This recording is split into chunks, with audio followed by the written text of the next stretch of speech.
What is the current global container shipping situation? The current logistics challenges arise due to several factors, not just one particular problem. Everyone who used to ship goods smoothly is now facing the highest freight rates and longer unpredictable delivery time. And this is the transport cost that plays a vital role in successful deals nowadays. There are multiple interlocking factors causing this. There is the demand spike on particular markets, the capacity shortage, the equipment shortage, and there's congestion in seaports. Simply put, the increased demand and pandemic caused the lack of manpower and equipment. This caused the port congestion, and the port congestion causes the vessel shortage, which influenced the demand. Let's consider every part of this complex problem. Lack of equipment. Also sometimes considered as container shortage, however this is just a part of the lacking equipment. In the United States, COVID-19 has reduced warehouse turnover efficiency and delayed the return of empty containers. For example, in China the containers are in extreme shortage. Every 3 exported containers can only return 1 to China, capacity cannot be supported, and the sea freights are soaring. All equipment types remain tight across Asia, especially shortage of empty containers in key locations. Demand spike. Demand boom happened in some trades only. Along with the demand for equipment that led to equipment shortage, it could not be fully met. Even though the demand was expected to grow irrespective to the pandemic, it is a significant element making a difference to the current situation. On the one hand, if the vessels are not there, the problem of equipment shortage cannot be fixed, so the product's availability becomes limited. On another hand, it is due to the huge demand that the congestion in North American and European ports has restricted the return of empty containers in time, and purchasing and producing more containers cannot quickly solve the problem of container imbalance.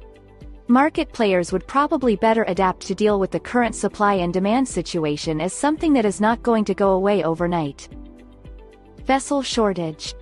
While shippers are struggling to accommodate consumer demand, carriers are having difficulty moving record-setting amounts of inventory, which is causing severe and consistent delays in releasing the vessels as well. In May 2021, global overseas shipment schedules are just 30.9% reliable. Port congestion. Port congestion is the main factor slowing down the vessels, and it differs from region to region. Compared to the early 2021, the terminal congestion is slowly improving in the Middle East, but other areas still observe the upward trends. By the end of May, the average port congestion in Europe is 2 days, U.S. port congestion on the East Coast is 2.5 days, on the West Coast it is 10 days. Because of all these factors reinforcing each other, the sea freight costs have skyrocketed. Asia-North America and Asia-Europe spot freight rates reach all-time high. What to expect? It is possible to have the container shipping situation back to normal in 4 to 6 months. However, in the coming few months there is a very real risk there will be some cargo owners that are unable to find suitable capacity. It is also important to understand that some of the effects are unlikely to be completely reversed. And in the situation when even small operational disruptions will have a disproportionately high impact, having the pandemic and accidents like Evergreen, it can continue to postpone the reversal to normal even further. Did Ever Given make things worse? The incident on Suez Canal, that serves about 12% of global trade, brought great disturbance to supply chains, blocking more than 400 vessels.